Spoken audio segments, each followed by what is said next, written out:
बिस्मिल्लाहिर्रहमानिर्रहीम। अस्सलाम वालेकुम नाज़रीन, आप यूट्यूब चैनल देख रहे हैं। मैं इमरान खान हूँ। बिलाखिर इमरान खान साहब की बहनों को खुद ही निकलना पड़ा अपने भाई के लिए, और मैं दो स्टेटमेंट्स आपको याद दिला दूँ इमरान खान साहब के, क्योंकि उन दो बयानात के बगैर ये जस्टिफाई नहीं होगा। पाकिस्तान तहरीक इंसाफ जो मरूसी सियासत के इंतहाई ख़िलाफ़ है, और ये जमात जब बनी तो इसके सबसे बड़े नारों में से एक नारा था कि मरूसी सियासत नहीं होगी।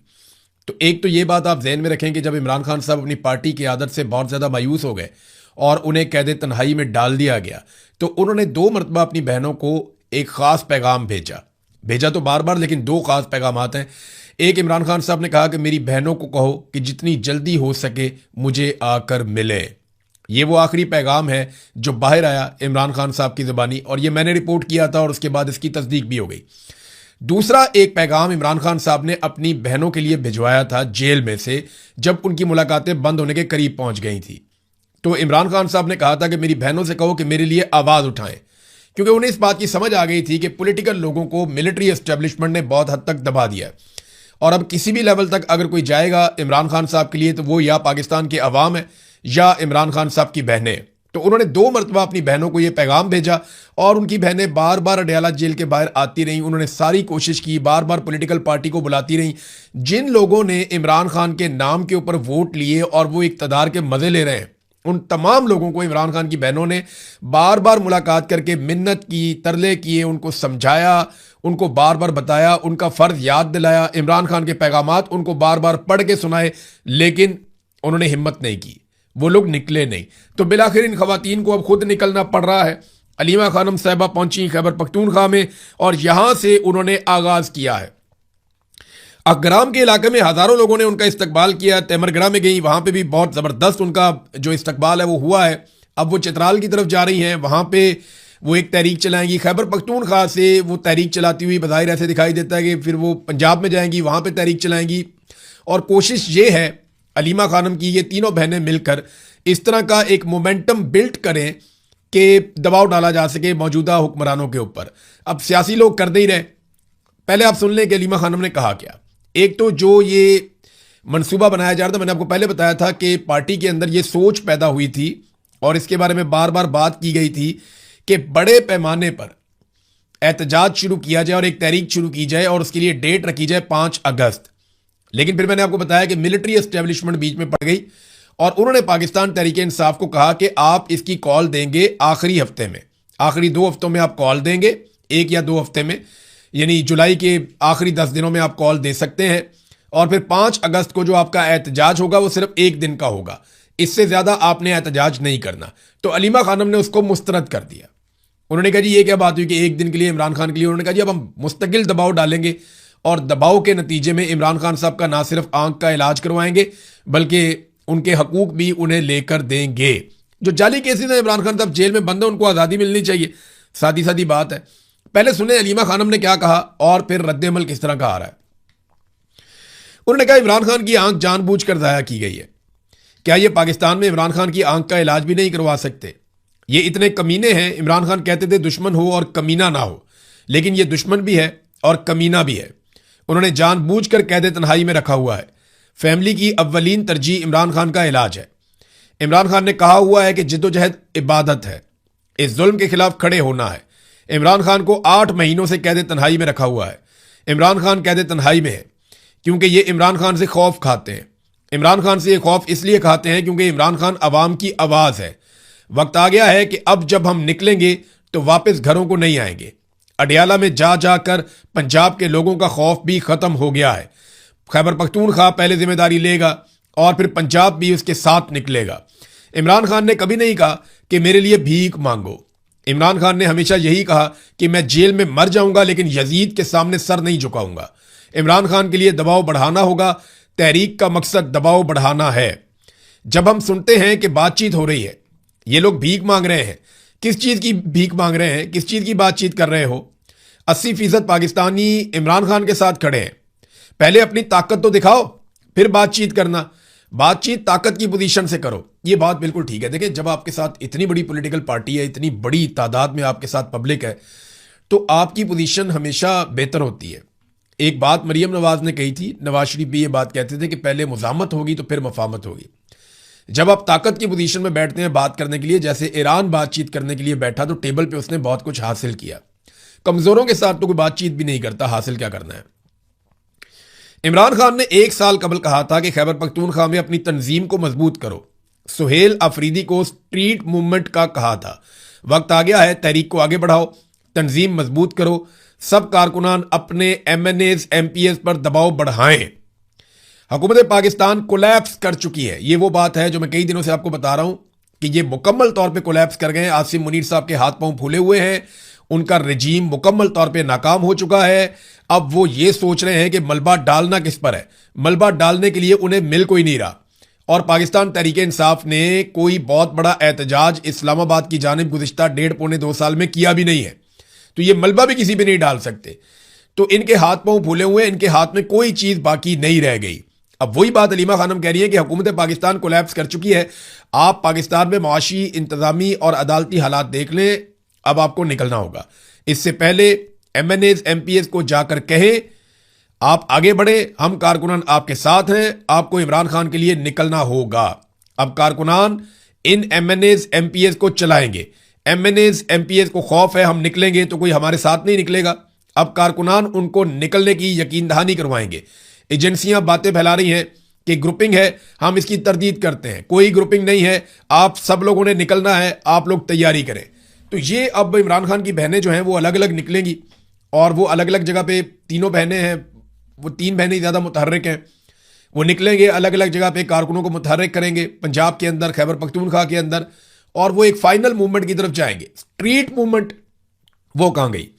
तो मैं आपको ये बता दूं कि इमरान खान ने जुनैद अकबर को कहा था कि आपने करनी है पार्टी की तंजीम साजी, और छोड़ दें आप बाकी सारी चीज़ें, और चेयरमैन पब्लिक अकाउंट्स कमेटी है वो सब आप छोड़ दें, आप पार्टी की तंजीम साजी करें। अब वहां क्या सूरत हाल है वो तो वही बता सकते हैं। दूसरी जानिब जो स्ट्रीट मूवमेंट है वो मैं आपको बता देता हूं, क्योंकि ग्राउंड पे हमारे बहुत सारे जर्नलिस्ट हैं, वो कहते हैं जी बिल्कुल नहीं हुई, जीरो। जो स्ट्रीट मूवमेंट जिसकी जिम्मेदारी सुहेल अफरीदी को दी गई थी, उसमें सिर्फ उन्होंने एक अनाउंसमेंट किया था कि इमरान खान साहब की रिहाई के लिए नौजवान अपनी मेंबरशिप करवाएं, लेकिन एक मरतबा उन्होंने ये ऐलान किया और उसके बाद वो गायब हो गए। प्रैक्टिकली उन्होंने या उनके साथियों ने इसके लिए कोई कोशिश नहीं की, कोई कैंप्स नहीं लगाए गए, कोई ऐसी जद्दोजहद नहीं की गई जिसके बुनियाद पे लोग आते, नौजवान आते, वो आकर इस तहरीक का, इसकी मेंबरशिप लेते और इसके ऊपर कोई हलफनामे होते, कोई इकट्ठे होते। वो एक बहुत बड़ा प्रोजेक्ट हो सकता था जिसमें 10-20 लाख नौजवान इकट्ठे हो जाते, लेकिन उन्होंने इस पर तवज्जो नहीं दी। और उसकी जो सबसे बड़ी वजह है वो पाकिस्तान की मिलिट्री एस्टेब्लिशमेंट ने इसके रास्ते में रोड़े अटकाए थे। क्योंकि फौज, याद रखिएगा, स्टूडेंट से, जो फौजी की आदत है वो स्टूडेंट से और नौजवानों से वाकई बहुत डरती है। उन्हें लगता है कि जब नौजवान अपने हाथों में चीज़ें ले लेते हैं तो फिर आप ताकत के जरिए से चीज़ें कंट्रोल नहीं कर सकते। तो नाज़रीन, अब अलीमा खानम पे तनकीद, ये 2 जगह से तनकीद हो रही है। एक तो तनकीद इमरान खान साहब के जो मुखालिफिन हैं, चाहे वो सियासतदान हैं, चाहे वो मीडिया के अंदर लोग हैं, चाहे वो एस्टेब्लिशमेंट के टाउट्स हैं, वो लोग तो तनकीद करेंगे, समझ आती है। देखें, ये तो एक नुसरत भुट्टो ने भी जुल्फ़िकार दी भुट्टो के लिए आवाज़ उठाई थी। फिर एक दौर था जब नवाज शरीफ के लिए कलसूम नवाज ने भी आवाज़ उठाई थी। और अब मायूसी इतनी बढ़ गई है कि पाकिस्तान तहरीक इंसाफ की क़यादत निकलती नहीं है, और वो बहुत परेशान है क्योंकि सामने मिलिट्री एस्टेब्लिशमेंट है, पॉलिटिकल फोर्स नहीं है। तो अब जो रिस्क इमरान खान की फैमिली ले सकती है वो कोई और नहीं लेगा उनके लिए। ये बात सबको समझ आ रही है, और ये मुतालबा बार बार किया जा रहा था कि वो खुद आकर सामने से लीड करें। तो जो इमरान खान साहब के मुखालिफिन हैं, जो उनसे बुग़्ज़ रखते हैं, वो तो इस पर तनकीद करेंगे ही करेंगे। लेकिन दूसरा एक ग्रुप है जो इमरान खान साहब की अपनी पार्टी में, ये वो लोग हैं जो शर्मिंदा हैं, कुछ कर नहीं पाए। क्योंकि ये खुद कुछ कर नहीं पाए तो ये नहीं चाहते कि कोई और कुछ करे। और थोड़े से ऐसे भी हैं जो दोनों तरफ खेलते हैं, यानी मिलिट्री एस्टेब्लिशमेंट उन्हें कहती है कि आप ये एक स्टेटमेंट दे दें ताकि तनाज़ा पैदा हो जाए, तो वो एक स्टेटमेंट दे देते हैं और कोई ऐसी बात नहीं है। लेकिन क्या इससे तहरीक रुकेगी? देखें, अगर अलीमा खानम को गिरफ्तार ना किया तो जितना मेरा पॉलिटिकल एक्सपीरियंस है, मैं आपको एक चीज़ तो कंफर्म बता देता हूँ, अगर अलीमा खानम को या इमरान खान की बहनों को गिरफ्तार ना किया गया मिलिट्री एस्टेब्लिशमेंट की जानिब से, तो ये तहरीक बहुत बड़ी हो जाएगी और आप आने वाले दिनों में बहुत बड़े बड़े जलसे और जुलूस और इज्तिमाआत आप देखेंगे। पाकिस्तान तहरीक इंसाफ अपनी पूरी ताकत लगा के अगर मुखालफत भी करना चाहती है ना, तो वो करके देख ले। ये गंडापुर, सुहेल अफरीदी, जुनैद अकबर साहब, अगर ये सारे मुखालिफ भी हो जाए, अव्वल तो नहीं है, लेकिन अगर ये सारे मुखालिफ भी हो जाए ना अलीमा खानम के और इमरान खान की बहनों के, इसके बावजूद वो इतने बड़े बड़े इज्तिमाआत कर देंगे कि ये सर पकड़ के बैठ जाएंगे सारे। ये मुझे आइडिया है, क्योंकि पब्लिक उनके साथ खड़ी होगी। वो इस वक्त इमरान खान का मौक़िफ़ भी खुलकर बयान कर रही हैं और वो इमरान खान के हक के अंदर सबसे अगली सफ के अंदर खड़ी हुई हैं। तो यही वजह है कि लोग उनके साथ खड़ेंगे। लोगों को सरोकार जो है वो इमरान खान से है, लोग बाकियों को नहीं जानते। तो कुछ लोग कह रहे थे जी यहाँ पे मौरूसियत नहीं है, पाकिस्तान तहरीक इंसाफ में फैमिली पॉलिटिक्स की कोई जगह नहीं है। तो देखें, गंडापुरों के ऊपर तो कभी बात नहीं की गई, वो भी तीनों भाई पॉलिटिक्स के अंदर हैं। फिर इसी तरह जो है वो खटक के ऊपर कभी बात नहीं की गई, शाह महमूद कुरैशी के खानदान पे कभी बात नहीं की गई, चौधरी खानदान पे बात नहीं की गई।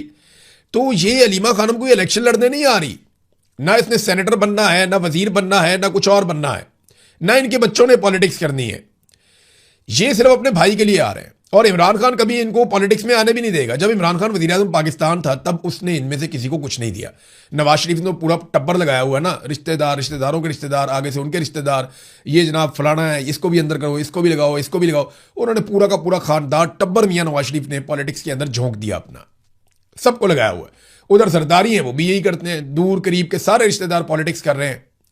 लेकिन इमरान खान ने ऐसा नहीं होने दिया। उन्होंने अपने रिश्तेदारों को, गो कि उन्होंने बहुत स्ट्रगल भी की कुछ लोगों ने, लेकिन उन्होंने नहीं। मैं जाती तौर पे समझता हूं कि हसन न्याजी की ये अब उसका हक बन गया है, यानी ये उसकी रिस्पॉन्सिबिलिटी भी बन गई है। जितनी उसने कुर्बानी दे दी है, जितनी उसने मार खा लिया हसन न्याजी ने, अब उसकी जिम्मेदारी है कि वो पॉलिटिक्स को ना छोड़े। अगर वो पॉलिटिक्स को छोड़ेगा तो वो बहुत बड़ी ज्यादती करेगा कि इतनी मार खाने के बावजूद, इतनी तकलीफें बर्दाश्त करने के बावजूद, पाकिस्तानियों के लिए इतनी आवाज़ उठाने के बावजूद, जब वो एक जगह पहुंच गया और वहां से अगर वो पीछे हटता है तो वो ज्यादती करेगा। अब मौरूसियत पीछे रह गई। उस आदमी ने जितनी मार खाई है, इतनी मार तो इन जितने लीडरान इस वक्त पाकिस्तान में मौजूद है, इतनी किसी ने भी नहीं खाई। वो फौज के पास कैद तन्हाई में रहा लंबे अरसे तक, उसको फौजी अदालत से सजा दिलवाई गई। तो अब इस खानदान में कम से कम ये एक आदमी तो ऐसा है जिसका मैं हमेशा हमायत करूंगा अगर वो कभी भी कहेगा कि मैं पॉलिटिक्स में आता हूं, और अगर वो कहेगा कि मैं पॉलिटिक्स में नहीं आता तो मैं उसकी मुखालफत भी करूंगा कि यार इस जैसे लोग अगर पॉलिटिक्स में नहीं आएंगे ना तो फिर पॉलिटिक्स को नुकसान होगा और पाकिस्तान की पॉलिटिक्स आगे नहीं बढ़ेगी।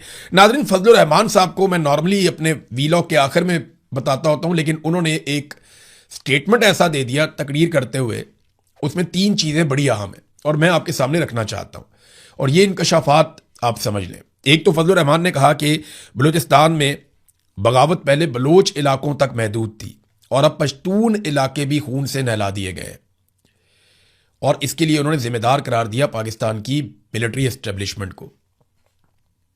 उन्होंने कहा कि अब वहां से 50 लाशें आ रही हैं जो पश्तून इलाके हैं और वहां पे बगावत पहुंच गई है। कोई रियासती रिट बाकी नहीं है, बच्चे स्कूल नहीं जा सकते, मगरिब के बाद पुलिस बाहर नहीं निकल सकती। ये हालात बलूचिस्तान में और खैबर पख्तूनख्वा में दोनों जगहों पे है। लेकिन बलूचिस्तान का तो बेड़ा ही गर्क हो गया। फजलुर रहमान साहब ने दूसरा इंकशाफ किया कि हमें कहा जा रहा है कि हम लश्कर बनाकर निकलें, हथियार उठाकर निकलें। उन्होंने कहा जी हमने तो इनकार कर दिया कि हम हथियार उठाकर नहीं निकलेंगे, आप हमें लड़वा देंगे, फिर आप बीच में से निकल जाते हैं और वो ये कहते हैं कि आप यहाँ पे हमें कत्लो गारतगिरी की तरफ धकेल रहे हैं। हमने कोई लश्कर नहीं बनाना, हमें कोई किसी किस्म की लड़ाई के अंदर आप ना धकेलें। फिर आप हमारे ऊपर एहसान चढ़ाते हैं कि आपके लोग शहीद हो रहे हैं, खून बह रहा है। भई आप इसके लिए पेटी बांधते हैं, तनख्वाह लेते हैं, हम आपको अपने खून पसीने की कमाई से टैक्स देते हैं और उसमें से आप तनख्वाह लेते हैं। तो आपको जिस काम के लिए तनख्वाह दी जाती है आप वो काम करें, अपने खून का एहसान हमारे ऊपर मत डालो। ये फजलुर रहमान साहब ने कहा क्लियर अल्फाज में। ये बात अगर कोई पाकिस्तान तहरीक इंसाफ का आदमी कहता तो उसको इंडिया का एजेंट करार दे दिया जाता, लेकिन फजलुर रहमान साहब को इतनी तो छूट है। उन्होंने बड़ी क्लियरली ये बात की कि अगर फौजी या पुलिस वाले शहीद हो रहे हैं तो भाई तुम तनख्वाह लेते हो इस काम के लिए, अपने खून पसीने के पैसे से हम तुम्हें देते हैं तनख्वाह अपनी हिफाजत के लिए, तो तुम ये ऑप्शनल तो नहीं था, तुमने खुद ही कहा था कि हमने ये नौकरी करनी है, हमें पैसे मिलने चाहिए, तो मिल रहे हैं, अब लड़ो। हमें क्यों कहते हो कि लश्कर बनाए और बना के बंदूकें उठा के असला हम इनके सामने मुकाबले में आ जाएं, आप निकल जाएंगे, हम यहाँ कत्लो गारतगिरी में मारे जाएंगे जैसे हमेशा होता रहा। तो फजलुर रहमान साहब ने ये बात की। और तीसरी बात जो फजलुर रहमान साहब ने की, उन्होंने कहा जी अगर इलेक्शन लड़ना है ना तो वर्दी उतारो और आ जाओ मैदान में, पता चल जाएगा कि आपको कितने लोग वोट देते हैं और कितने लोग आपको मुंतखब करते हैं। फजलुर रहमान साहब ने ज़रा थोड़ी सख्ती कर दी वर्दी उतारने की बात। मैं चैलेंज करता हूं कि आसिम मुनीर साहब फील्ड मार्शल भी रहे, यूनिफॉर्म भी पहने और इलेक्शन लड़े इमरान खान के मुकाबले में। इमरान खान के क्या, यास्मीन राशिद के मुकाबले में, वो भी छोड़ें आप, सनम जावेद के मुकाबले में इलेक्शन लड़े। सनम जावेद भी मेरे ख्याल में बहुत टफ हो जाएंगी। चलो कोई और सोच लें, आप लोग बता दें। Field marshal Asim Munir uniform पहन के पूरी ताकत इस्तेमाल करके एक फ्री एंड फेयर इलेक्शन लड़ें, अपने सारे वसाइल इस्तेमाल करें सरकार के, लेकिन इलेक्शन का रिजल्ट पब्लिक के वोटों के जरिए आना चाहिए। हल्का भी खुद ही चुन लें, शहर भी खुद ही चुन लें। ये इलेक्शन नहीं, एक इलेक्शन नहीं जीत सकते। वो फजलुर रहमान साहब ठीक कह रहे हैं कि वर्दी उतार के लड़ो, लेकिन मैं तो कहता हूं वर्दी पहन के भी नहीं लड़ सकते। ये सिर्फ बंद कमरों में बैठ के इलेक्शन चोरी कर सकते हैं और कुछ नहीं कर सकते। खैबर पख्तूनख्वा में बहुत सारे ऑपरेशंस की इतलात आ रही हैं। इसके बारे में खैबर पख्तूनख्वा की हुकूमत ने एक तरदीद जारी की है और पीटीआई खैबर पख्तूनख्वा ने इसको शाया किया है। वो ये कहते हैं कि किसी नए फौजी ऑपरेशन की मंजूरी नहीं दी गई, सोशल मीडिया के दावे बेबुनियाद हैं। बजट की मद में मुख्तस फंड हंगामी सूरत हाल, कुदरती आफात, नकल मकानी और रिलीफ समेत मुख्तलिफ इंतजामात के लिए होते हैं। उन्हें किसी नए ऑपरेशन से जोड़ना हकायक के मुनाफी है। वो ये कहते हैं जनाब हम कोई किसी किस्म का कोई ऑपरेशन नया नहीं होने दे रहे। मेरा एक सादा सवाल है कि एक कानून है खैबर पख्तूनख्वा में, action in aid civil power, जिसके तहत फौज मिलिट्री ऑपरेशन करती है खैबर पख्तूनख्वा में। ये इजाफी इख्तियारात हैं जो पाकिस्तान की फौज को खैबर पख्तूनख्वा में दिए गए हैं, बाकी सूबों में नहीं है। मेरा सवाल यह है कि सुहेल अफरीदी की हुकूमत ने आते ही अनाउंस किया था कि हम ये कानून खत्म कर देंगे। इस कानून को खत्म करने के लिए उन्होंने अभी तक क्या किया? देखें, अदालत के अंदर तो इनके पास बहाना है ना कि हम जाते हैं, अदालत हमारी रिट वापस नहीं ले रही, हमने अपील की हुई थी, वो अदालत हमारी अपील वापस नहीं ले रही। वह 100 रास्ते और हैं। आप चुप करके बैठ जाएं, अदालत भी चुप करके बैठ जाए, तो आप मिलजुल के मैच खेलते रहें, तो वो तो एक अलग बात है। लेकिन आपके पास 2/3 अक्सरियत है खैबर पख्तूनख्वा में, आप जब चाहें इस कानून को दोबारा कानून साजी से खत्म कर सकते हैं। लेकिन आपने अभी तक action in aid civil power कानून को खत्म नहीं किया, जिसके तहत यहां फौज ऑपरेशंस करती है खैबर पख्तूनख्वा में। ये इजाफी इख्तियारात हैं जो फौज को दिए गए हैं। तो दावे इन्होंने बहुत बड़े बड़े किए थे, लेकिन काम इन्होंने कुछ भी नहीं किया। हमारे ऊपर ना ये बहुत बड़ा बोझ बन गया, ये ऑपरेशन, ये हर चीज को डंडे के साथ संभालते हैं। मैं आपको एक और चीज बताता हूं, मैंने आपको पिछले दिनों बताया भी था, लेकिन कुछ तफसीलात मैं आपके लिए लेकर आया हूं। ये एक पाकिस्तान के अंदर प्रोजेक्ट है बहुत बड़ा, आपके बिजली के बिल के अंदर आता है नीलम झेलम सरचार्ज। अब ये Neelum Jhelum hydro power project है, इसके जो सरबराह हैं वो भी एक lieutenant general retire Mohammad Saeed साहब है। कोई इनसे पूछेगा कि इन्होंने अरबों रुपए ज़ाया किए, वो पैसे कहां गए? ऑडिटर जनरल ऑफ पाकिस्तान के मुताबिक 30 अरब रुपए का इन्होंने खसारा कर दिया इसी एक प्रोजेक्ट के अंदर, और पावर हाउस बंद होने से प्रोजेक्ट को 100 अरब के लगभग का नुकसान हुआ है। यानी आप अंदाजा करें कि 100 अरब से जायद का इन्होंने नुकसान कर दिया पाकिस्तान का। लेकिन क्योंकि ये एक lieutenant general retire Mohammad Saeed साहब हैं, इसलिए इनसे पूछ कोई नहीं रहा। इसका एक हेडरेस और एक टेल रेस है। ये एक टनल है, टनल का एक हेड है, एक टेल है, ये दोनों जगह से गिरी है। आप अंदाजा करें कि कैसा शाहकार इन्होंने तामीर किया, क्योंकि पाकिस्तान की फौज ज्यादातर ये काम करती है और डिजाइन भी ये लोग खुद ही करवाते हैं। तो इस किस्म का डिजाइन किया गया, इस तरीके से बिजली बनाने की कोशिश की गई कि इसकी टेल भी गिर गई और इसका हेड भी गिर गया। जुलाई 2022 में इसका टेल रेस टनल जो है वो गिर गई और पैदावार अगस्त 2023 तक बंद रही, यानी 13 महीने तक पैदावार बंद रही। बहुत नुकसान हुआ। उसके बाद जनाब उसको सेट किया तो 1 मई 2024 को इसकी हेडरेस्ट टनल है वो गिर गई और पावर हाउस बंद हो गया फिर दोबारा से। अब लगातार नुकसान हो रहा है। इसके अलावा इस प्रोजेक्ट को 2028 तक के लिए बंद कर दिया गया, और जब इसको बंद किया है तो तनख्वाहें वनख्वाहें तो लोग लेते रहेंगे, वो तो मौजें करते रहेंगे, लेकिन प्रोजेक्ट बंद होने की वजह से इसकी जो कॉस्ट है वो कई गुना बढ़ जाएगी और पाकिस्तानियों को मजीद पैसे पड़ जाएंगे। ये नाजरीन पाकिस्तान के हालात हैं। हमारे पानियों पे इंडिया डैम बनाता जा रहा है, बिजली बनाता जा रहा है, किसानों को उसने मुफ्त बिजली देना शुरू कर दी है। वो कई सूबों के अंदर वो छोटे इस्तेमाल करने वाले लोगों को, सारिफीन को मुफ्त बिजली दे रहा है इंडिया। वो तरक्की करता जा रहा है, आगे बढ़ता जा रहा है हमारे पानी के बलबूते के ऊपर।